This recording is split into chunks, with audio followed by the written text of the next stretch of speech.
Hello दोस्तों, नमस्कार। स्वागत है एक बार फिर से आप सभी के अपने प्रिय चैनल पर। दोस्तों आपको बता दें जो अभी की सबसे बड़ी खबर आ रही है, जहां पर पुतिन का प्रधानमंत्री नरेंद्र मोदी जी को नव वर्ष का संदेश। कहा भारत की G20 अध्यक्षता पूरी दुनिया में स्थिरता को करेगी मजबूत। जी हाँ दोस्तों, बताएंगे और क्या कहा प्रधानमंत्री नरेंद्र मोदी जी को लेकर पुतिन ने। और दोस्तों साथ ही साथ आपको बताएंगे जहाँ CPEC परियोजना को लेकर सबसे बड़ी खबर, पाकिस्तान से नाराज हो गया चाइना। बताएंगे क्या है पूरी बात, और साथ ही साथ बताएंगे जहां अमेरिकी फाइटर जेट से टकराते टकराते बचा चीन का मिलिट्री प्लेन, जिसके बाद अमेरिका भड़कते हुए कह दी बड़ी बात। बताएंगे क्या कहा दोस्तों। साथ ही अगर आप भी कदम कदम पर इस्तेमाल करते हैं आधार कार्ड का, किसी को भी आधार कार्ड दे देते हैं दोस्तों, तो आपके लिए बहुत बड़ी खबर है। बताएंगे एक एक खबर दोस्तों आपको, तो बने रहेगा वीडियो के अंत तक। और अभी खबरों में आगे बढ़ने से पहले हमेशा की तरह अपने भारत देश और भारतीय प्रधानमंत्री नरेंद्र मोदी जी, विदेश मंत्री जयशंकर जी और भारतीय सेनाओं का दिल से समर्थन करते हैं, तो इस वीडियो को भी कर दीजिए लाइक, चैनल को कर दीजिए सब्सक्राइब, बेल आइकन दबाइए, साथ ही कमेंट बॉक्स में लिख दीजिएगा जय हिंद। जी हाँ दोस्तों, तो चलते हैं पहली और सबसे बड़ी खबर की तरफ, जहां पुतिन का प्रधानमंत्री नरेंद्र मोदी जी को नव वर्ष का संदेश। कहा भारत की G20 अध्यक्षता पूरी दुनिया में स्थिरता को करेगी मजबूत। जी हाँ, रूसी राष्ट्रपति व्लादिमीर पुतिन ने कहा है कि भारत की शंघाई सहयोग संगठन और G20 की अध्यक्षता दोनों देशों के बीच बहुआयामी सहयोग का निर्माण करेगी,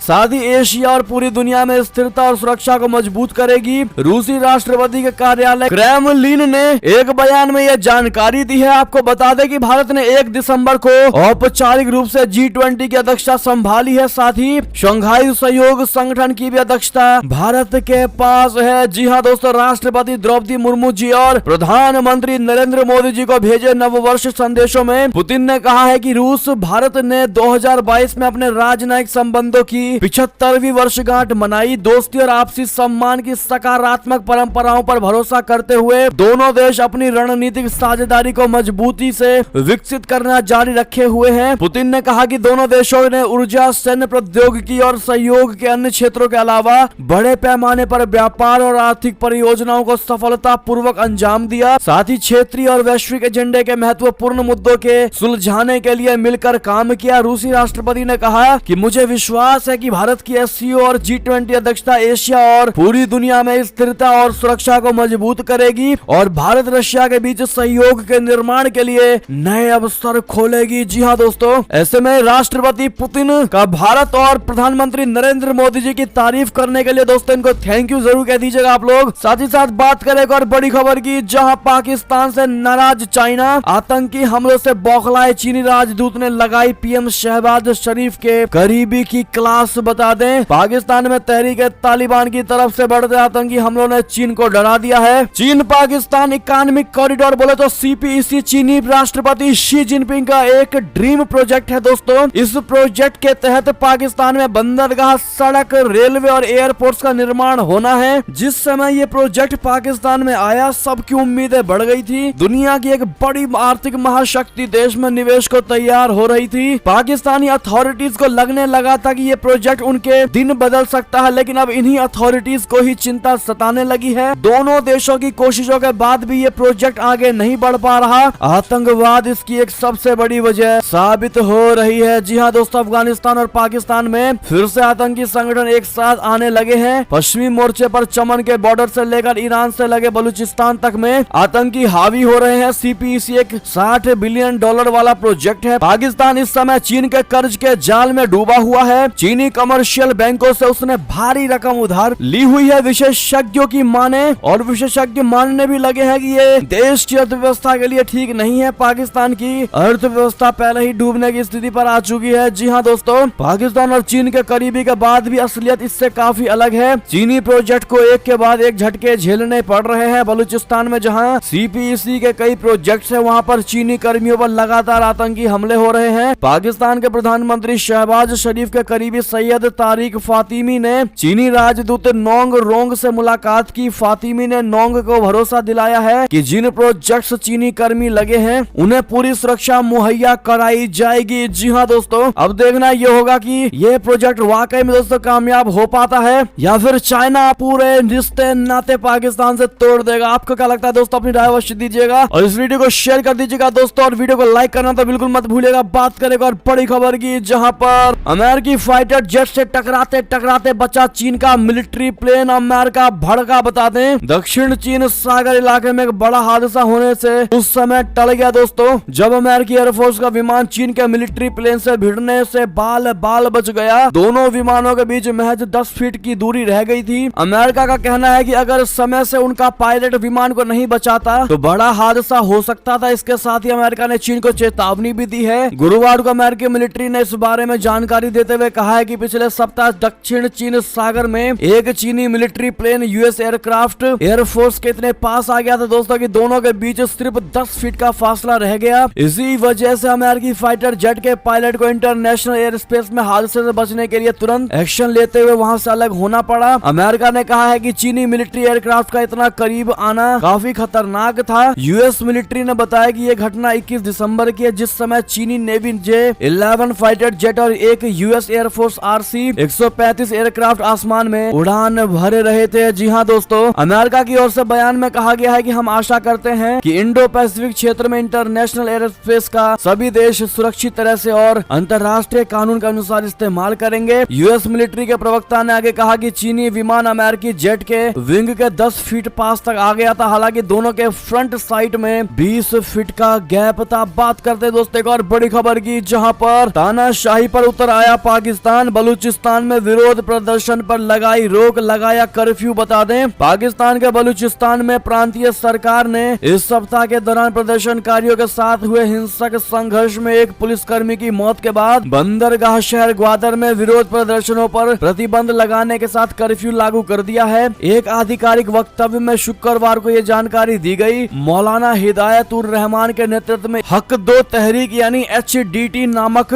संगठन से जुड़े प्रदर्शनकारी लगभग 2 महीने से स्थानीय मछुआरों की जगह मशीनीकृत नौकाओं के जरिए अवैध रूप से मछली पकड़ने के खिलाफ प्रदर्शन कर रहे हैं। इस इलाके के स्थानीय मछुआरे अपनी आजीविका के लिए पीढ़ियों से मछली पकड़ने के व्यापार पर निर्भर हैं। आमतौर पर शांतिपूर्ण रहा विरोध प्रदर्शन इस हफ्ते हिंसक हो गया जब पुलिस ने प्रदर्शनकारियों को हटाने की कोशिश की, जिसके परिणाम स्वरूप झड़पें हुई, जिसमें मंगलवार को एक पुलिसकर्मी की मौत हो गई थी। जी हाँ दोस्तों, साथ ही साथ आपको बता दें चीन की सेना के साथ बनाएंगे गठबंधन, शी जिनपिंग के साथ मीटिंग में बोले पुतिन। बता दें यूक्रेन में 10 महीने से जारी युद्ध के बीच रूसी राष्ट्रपति व्लादिमीर पुतिन और चीन के राष्ट्रपति शी जिनपिंग ने अपने द्विपक्षीय सहयोग को और प्रगाढ़ करने का शुक्रवार को संकल्प लिया। इसी बीच रशिया की ओर से यूक्रेन पर बृहस्पतिवार रात और शुक्रवार तड़के ड्रोन और रॉकेट से हमले किए गए। पुतिन और शी जिनपिंग ने वीडियो कॉन्फ्रेंसिंग के जरिए द्विपक्षीय वार्ता के दौरान यूक्रेन का सीधे तौर पर कोई उल्लेख नहीं किया, लेकिन उन्होंने भू राजनीतिक तनाव और मुश्किल अंतर्राष्ट्रीय स्थिति के बीच मॉस्को और बीजिंग के बीच मजबूत होते संबंधों की सराहना की। पुतिन ने कहा कि बढ़ते भू राजनीतिक तनाव के मद्देनजर रूसी चीनी रणनीतिक साझेदारी बढ़ रही है। पुतिन ने शी जिनपिंग को वसंत के मौसम में मॉस्को आने का न्योता दिया। इसके साथ ही उन्होंने कहा कि दुनिया चीन और रशिया की करीबी देखेगी। लगभग 8 मिनट के अपने संबोधन में पुतिन ने कहा कि रूस चीन संबंध की प्रगाढ़ता दुनिया देखेगी। पुतिन ने अपने संबोधन में कहा कि उनका उद्देश्य दोनों देशों के बीच सैन्य सहयोग को गहरा करना है। जवाब में जिनपिंग ने कहा कि रूस के साथ चीन कठिन समय में रणनीतिक सहयोग बढ़ाने को तैयार है। पुतिन और जिनपिंग ने सैन्य गठजोड़ बढ़ाने की बात ऐसे समय में की है दोस्तों जब कुछ दिनों पहले ही दोनों देशों की नौसेना ने मिलिट्री एक्सरसाइज भी की है। जी हाँ दोस्तों,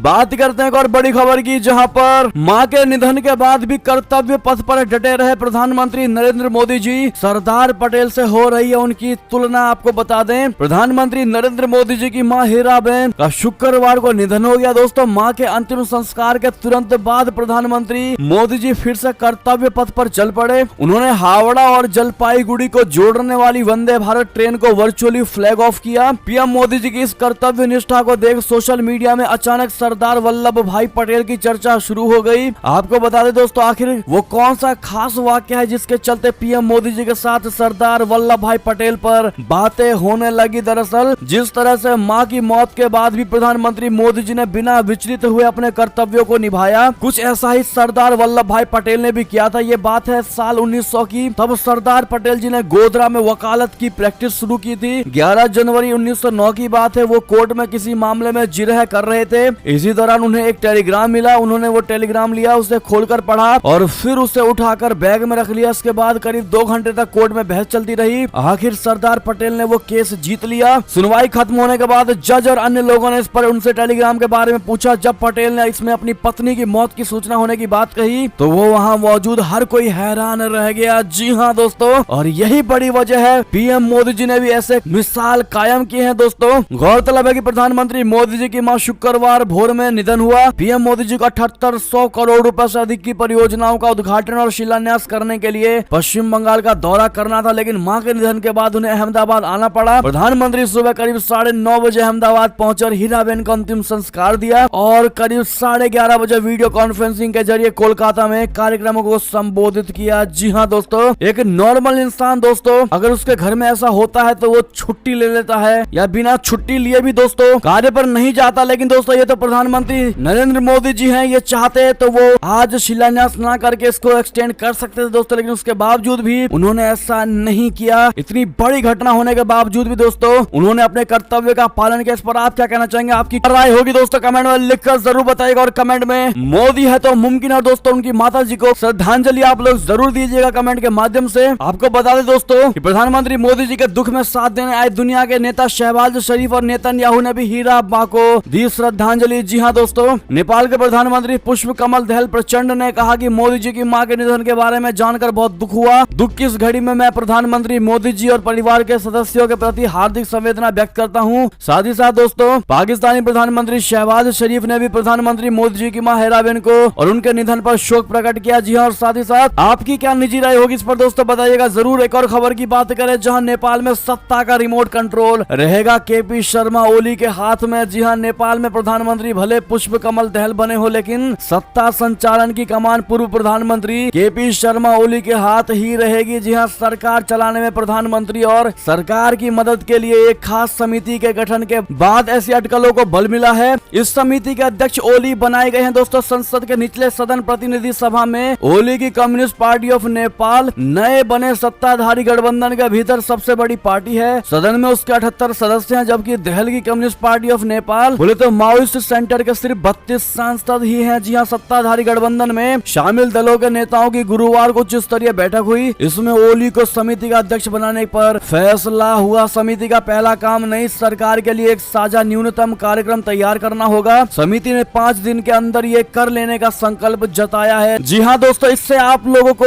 एक चीज तो क्लियर हो गया होगा कि चीन या भारत किसके करीब जाएगा नेपाल। देखते हैं इस सवाल का क्या जवाब देती है हमारी भारत की जनता अब वर्तमान की नेपाल की सरकार को देखते हुए। जी हाँ दोस्तों, बात करेगा और खबर की जहां आतंकियों के छक्के छुड़ाते नजर आएंगी महिला जवान। सैन्य ऑपरेशन में भेजने की तैयारी कर रही है सीआरपीएफ। बता दें जम्मू कश्मीर में आतंकवाद रोधी ऑपरेशन में केंद्रीय रिजर्व पुलिस बल की महिला जवानों को भी भेजे जाने की तैयारी है। पैरामिलिट्री फोर्स के एक टॉप ऑफिसर ने बताया है कि एनकाउंटर वाली जगहों पर तैनाती के लिए महिला कर्मियों को ट्रेनिंग देने पर विचार किया जा रहा है। अगर ऐसा हुआ तो जम्मू कश्मीर में उग्रवाद के इतिहास में ये पहली बार होगा जहां से आए दिन आतंकवादियों और सेना के जवानों के बीच मुठभेड़ की खबरें आती रहती हैं। CRPF inspector general Charu Sinha ने बताया है कि इस आइडिया पर फिलहाल बहस जारी है। उन्होंने कहा कि सिक्योरिटी फोर्स में पुरुषों का दबदबा है। हमने ऐसा देखा है कि घेराबंदी और सर्च ऑपरेशन के दौरान महिलाएं असहज महसूस करती हैं। इससे पहले इस बारे में नहीं सोचा गया होगा, लेकिन अब चीजें बदल रही हैं, इसीलिए एक प्रयोग के तौर पर महिला जवानों की भागीदारी को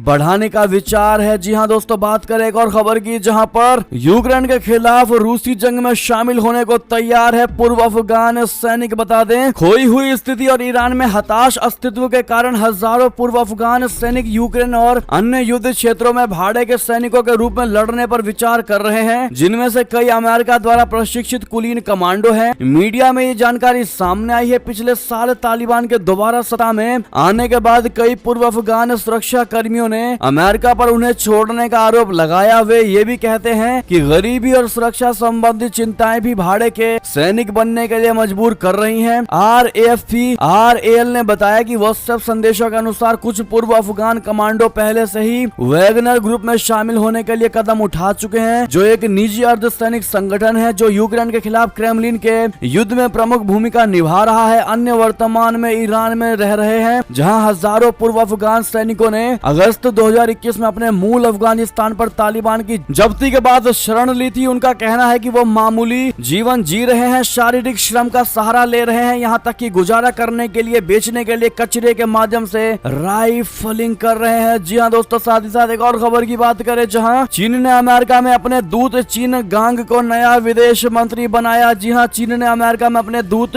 चीन गांग को नया विदेश मंत्री नियुक्त किया है, जो वांग ई की जगह लेंगे। मौजूदा विदेश मंत्री वांग ई को पदोन्नत करके सत्ताधारी कम्युनिस्ट पार्टी के राजनीतिक ब्यूरो में शामिल किया गया है और वो देश के शीर्ष राजनयिक बन गए हैं। दोस्तों, ब्यूरो नीतिगत मामलों में पार्टी का शीर्ष निकाय है। ये अभी स्पष्ट नहीं हो सका है कि 56 वर्षीय चीन कब पद संभालेंगे। चीनी विदेश मंत्रालय के प्रवक्ता और सहायक विदेश मंत्री हुआ चुनिंग ने ट्वीट किया है कि चीन का नया विदेश मंत्री नियुक्त किए जाने पर चीन गांग को बधाई। चीन की कूटनीति में एक शानदार नए अध्याय की प्रतीक्षा है। जी हां, साथ ही साथ एक और खबर की बात करें, जहां भारत और साइप्रस ने इस समझौते पर किए हस्ताक्षर। यूक्रेन रशिया युद्ध पर भी हुई चर्चा। बता दें, विदेश मंत्री जयशंकर जी और उनके साइप्रस समकक्ष इयोनिस कसोलाइड ने गुरुवार को निकोसिया में रक्षा और सैन्य सहयोग पर एक समझौता ज्ञापन पर हस्ताक्षर किया। जयशंकर जी ने कसोलाइड्स के साथ एक साझा प्रेस सम्मेलन को संबोधित करते हुए कहा कि हमने आज कई महत्वपूर्ण समझौतों पर हस्ताक्षर किए हैं। इनमें से एक हमारे दोनों देशों के बीच रक्षा और सैन्य सहयोग पर MOU है। जयशंकर जी ने साइप्रस की पहली यात्रा के दौरान इस समझौते पर हस्ताक्षर किए थे। दोनों पक्षों ने प्रवासन और मोबिलिटी पार्टनरशिप पर आशय पत्र भी हस्ताक्षर किए। उन्होंने कहा कि यह समझौता छात्रों, व्यवसायियों और पेशेवरों की गतिशीलता को सुविधाजनक बनाने के लिए व्यवस्था और सहयोग का एक सामान्य ढांचा प्रदान करने में मदद करेगा। उन्होंने कहा इससे अनियमित प्रवासन से निपटने में भी मदद मिलेगी। जी हाँ दोस्तों, ऐसे में आप लोग भी जयशंकर जी को कांग्रेचुलेशन जरूर कह दीजिएगा दोस्तों। और साइप्रस के विदेश मंत्री को भी एक और खबर की बात करें, जहां पर इस्लामाबाद ब्लास्ट के बाद बैकफुट पर पाकिस्तानी PM आतंकवाद के मुद्दे पर सेना अधिकारियों के साथ की अहम बैठक। जी हाँ दोस्तों, पाकिस्तान की राजधानी इस्लामाबाद में पिछले सप्ताह हुए आत्मघाती विस्फोट को लेकर दुनिया भर की चिंताओं के बीच प्रधानमंत्री शहबाज शरीफ ने शुक्रवार को राष्ट्रीय सुरक्षा समिति की बैठक की अध्यक्षता की। बैठक में उन्होंने शीर्ष सेना अधिकारियों के साथ देश में बढ़ते आतंकवाद के खतरे का मुकाबला करने की रणनीति पर चर्चाएं की। NSC की बैठक में सभी सेना प्रमुख, कैबिनेट मंत्री और अन्य उच्च अधिकारी भी शामिल हुए। NSC की बैठक के बाद पाकिस्तान के प्रधानमंत्री कार्यालय ने कहा कि बैठक में आतंकवाद का पूरी ताकत से जवाब देने का संकल्प लिया गया। मीडिया रिपोर्ट के मुताबिक पाकिस्तानी खुफिया एजेंसी ISI के महानिदेशक लेफ्टिनेंट जनरल नदीम अंजुम ने बैठक में पाकिस्तान में हालिया आतंकी घटनाओं और पाकिस्तान अफगान सीमा की स्थिति के बारे में जानकारी दी। जी हाँ दोस्तों, साथ ही साथ एक और खबर की बात करें, जहां पर घाटी में 365 दिन में 115 मुठभेड़, सुरक्षा बलों ने 50 पाकिस्तानी आतंकियों समेत 180 दहशतगर्द किए ढेर। जी हाँ, जम्मू कश्मीर में इस साल 365 दिन में 115 एनकाउंटर हुए। इनमें से 180 आतंकी मारे गए। आतंकी घटनाओं में 32 आम नागरिक भी मारे गए। सुरक्षा बलों ने इस साल आतंकियों की मदद करने के आरोप में 130 से ज्यादा लोगों को गिरफ्तार किया। आधे से ज्यादा एनकाउंटर पहले से यानी शुरू के 6 महीने में हुए थे ये एनकाउंटर में मारे गए आतंकियों में 50 विदेशी बोले तो पाकिस्तानी आतंकी थे, जबकि स्थानीय आतंकियों की संख्या 130 रही है। खास बात यह है कि मारे गए गैर स्थानीय आतंकियों में कई टॉप कमांडर भी रहे। सुरक्षा बलों की गोली का निशाना बने आतंकियों में से अधिकांश लश्कर तैयबा आतंकी संगठन से जुड़े थे। ऐसे में दोस्तों, अपने जवानों के इस शौर्य पराक्रम के लिए दोस्तों उनको थैंक यू जरूर कहिएगा और नए साल की वजह से उनको एडवांस में हैप्पी न्यू ईयर कहना मत भूलिएगा। दोस्तों, बात करेगा और बड़ी खबर की, जहां पर प्रधानमंत्री नरेंद्र मोदी जी ने फोन पर की ऋषभ पंत की मां से बात, स्वास्थ्य के बारे में ली जानकारी। जी हाँ, पहले आपको बता दें, जहां पर जलती कार से किया गया दूर, चादर लपेटकर अस्पताल भेजा ऋषभ पंत के लिए मसीहा बनकर आया ये बस ड्राइवर। बता दें, क्रिकेटर ऋषभ पंत की कार का शुक्रवार को एक्सीडेंट हो गया। पंत को सिर और घुटने में गंभीर चोटें आई हैं। इसके अलावा पीठ और पैर की कुछ हिस्सों में भी चोटें आई हैं। पंत का ये एक्सीडेंट रुड़की के पास मोहम्मदपुर जाट एरिया में हुआ। इस हादसे के बाद एक बस ड्राइवर ने मसीहा बनकर ऋषभ पंत की जान बचाई। ड्राइवर ने सबसे पहले बस रोककर ऋषभ पंत को कार से दूर किया, इसके बाद उन्हें अस्पताल पहुंचाया। जी हाँ दोस्तों, प्रधानमंत्री नरेंद्र मोदी जी ने भी इसको लेकर ऋषभ पंत जी की मां को कॉल किया दोस्तों और उनसे ऋषभ की हेल्थ का अपडेट लिया। दोस्तों, फोन पर बातचीत के दौरान PM मोदी जी ने पंत के स्वास्थ्य के बारे में जानकारी ली। प्रधानमंत्री ने इससे पहले पंत को लेकर एक ट्वीट भी किया था। इसमें उन्होंने भारतीय क्रिकेटर के जल्द ठीक होने की दुआ की थी। जी हाँ दोस्तों, ऐसे में आप लोगों से भी रिक्वेस्ट है दोस्तों, हर भारतीय से रिक्वेस्ट है जो पंत को जल्द से जल्द रिकवर होने के लिए दोस्तों गेट वेल सून जरूर कहिएगा, ताकि आपकी दुआएं लगे और जल्द से जल्द ये ठीक हो सके। जी हाँ दोस्तों, एक और खबर की बात करें, जहां पर आंग सान सू की जेल की सजा 7 साल बड़ी भ्रष्टाचार के 5 मामलों में दोषी ठहराया गया। जी हाँ, सैन्य शासित म्यांमार में कोर्ट कोर्ट ने लोकतंत्र समर्थक नेता आंग सान सूकी की को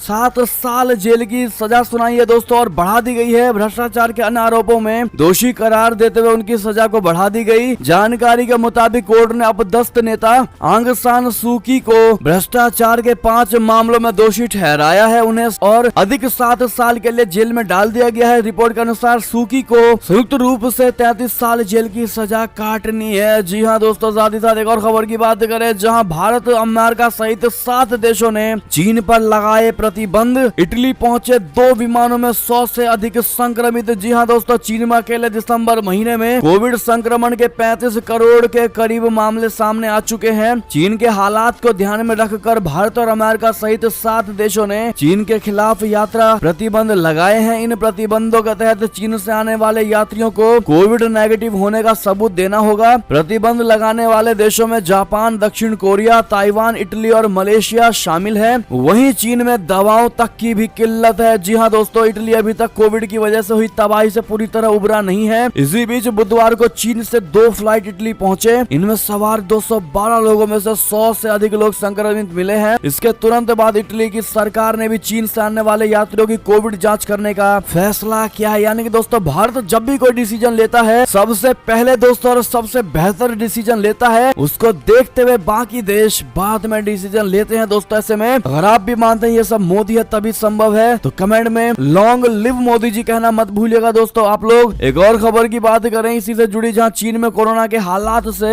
WHO चिंतित पर्यटकों के प्रतिबंध पर दिया ये जवाब। जी हाँ, विश्व स्वास्थ्य संगठन यानी WHO के महानिदेशक टेड्रोस अधनोम घेब्रेयेसस ने चीन में कोरोना की स्थिति को लेकर चिंता जाहिर की है। उन्होंने कहा है कि स्वास्थ्य एजेंसी चीन में कोविड की स्थिति को लेकर बेहद चिंतित है, क्योंकि प्रतिबंधों में ढील के बाद मामलों में बढ़ोतरी देखी गई है। WHO प्रमुख ने कहा कि चीन की हेल्थ केयर सिस्टम को स्वास्थ्य एजेंसी का बराबर सहयोग जारी रहेगी। इसके साथ साथ WHO प्रमुख ने चीन की कोरोना वायरस के बढ़ते मामलों पर बाकी देशों की ओर से यात्रियों पर तमाम तरह के प्रतिबंधों पर टिप्पणियां भी की है। जी हाँ दोस्तों, साथ ही साथ बात करेगा और बड़ी खबर की, जहां पर कांग्रेस में वापसी नहीं करेंगे आजाद, बोले मेरे नेताओं का मनोबल गिराने की कोशिश की जा रही है। जी हाँ, कांग्रेस के पूर्व नेता गुलाम नबी आजाद ने पार्टी में अपनी वापसी की सभी अटकलों को खारिज कर दिया है। दरअसल कुछ रिपोर्ट्स में यह दावा किया जा रहा था कि वो कांग्रेस में दोबारा शामिल हो सकते हैं। हालांकि शुक्रवार को उन्होंने सभी अटकलों को खारिज कर दिया। उन्होंने ट्वीट करते हुए कहा है कि कांग्रेस पार्टी में मेरे दोबारा शामिल होने की खबर को देखकर मैं स्तब्ध हूं। दुर्भाग्य से इस तरह की कहानियां कांग्रेस पार्टी में नेताओं के एक वर्ग द्वारा अभी गढ़ी जा रही है, और ऐसा सिर्फ मेरे नेताओं और समर्थकों का मनोबल गिराने के लिए कर रहे हैं। गुलाम नबी आजाद ने कहा कि कांग्रेस पार्टी और उसके नेतृत्व के प्रति मेरे मन में कोई दुर्भावना नहीं है। हालांकि मैं उनसे अनुरोध करता हूं कि वे इन कथावाचकों को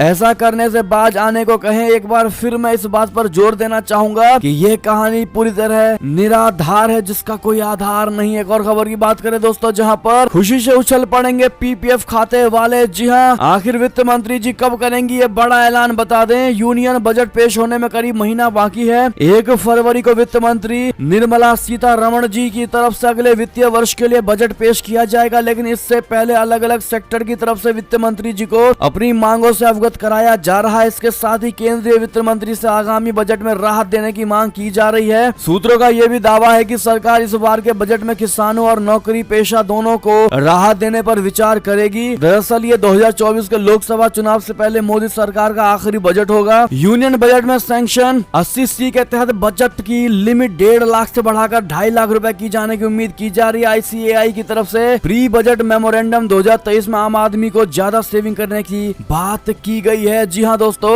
ICAI ने पब्लिक प्रोविडेंट फंड यानी PPF में भी निवेश की लिमिट बढ़ाने की मांग की है। जी हाँ दोस्तों, साथ ही साथ अंतिम खबर की बात करें, जहां पर अगर आप भी कदम कदम पर करते हैं आधार कार्ड का इस्तेमाल तो हो जाएं सावधान। UIDAI ने दे दी बड़ी सलाह। जी हां, भारतीय विशिष्ट पहचान प्राधिकरण बोले तो UIDAI ने निवासियों से आधार का इस्तेमाल करते समय सजगता बरतने का अनुरोध करते हुए कहा है कि लोगों को बैंक खाता, पैन या पासपोर्ट जैसे दूसरे पहचान निर्धारण दस्तावेजों की तरह आधार के इस्तेमाल में भी ध्यान रखना चाहिए। आधार क्रमांक जारी करने वाले निकाय UIDAI ने कहा है कि देश के निवासियों को अपना आधार कार्ड या उसकी प्रतियों को इधर उधर नहीं छोड़ना चाहिए। इसके अलावा उन्हें सोशल मीडिया एवं अन्य सार्वजनिक मंचों पर अपना आधार क्रमांक भी साझा करने से परहेज करना चाहिए। जी हां दोस्तों, इसके साथ ही प्राधिकरण ने कहा है कि आधार क्रमांक का इस्तेमाल करने पर मोबाइल फोन पर आने वाले आधार OTP की जानकारी किसी भी अनाधिकृत व्यक्ति को नहीं देनी चाहिए, अनऑथोराइज्ड एप्लीकेशन को भी नहीं देनी चाहिए। इसके अलावा उन्हें आधार का पिन नंबर भी दूसरों को नहीं बताना चाहिए। जी हाँ दोस्तों, इसका गलत इस्तेमाल किया जा सकता है, तो कृपया करके इस नए साल में हमने आपको सजग और सावधान कर दिया है दोस्तों, आप कृपया करके इस पर ध्यान दीजिएगा। और ये थी दोस्तों अब तक की सारी बड़ी खबरें। आपको हमारी खबर कैसी लगी? आशा करता हूँ बहुत अच्छी लगी होगी। अगर थोड़ी भी अच्छी लगी तो इस वीडियो को भी अपने भाई बंधुओं में व्हाट्सएप, फेसबुक, ट्विटर के जरिए पूरे भारत में शेयर करना बिल्कुल मत भूलिएगा। और अभी कर दीजिएगा इस वीडियो को लाइक, चैनल को कर दीजिए सब्सक्राइब, बेल आइकन दबाइए, साथ ही कमेंट बॉक्स में लिख दीजिएगा जय हिंद जय भारत। तो मिलते हैं आप अगली बड़ी खबर में दोस्तों, तब तक अपना ख्याल रखिएगा। आप सभी का बहुत बहुत धन्यवाद। जय हिंद जय भारत, जय श्री राम, वंदे मातरम, हर हर महादेव।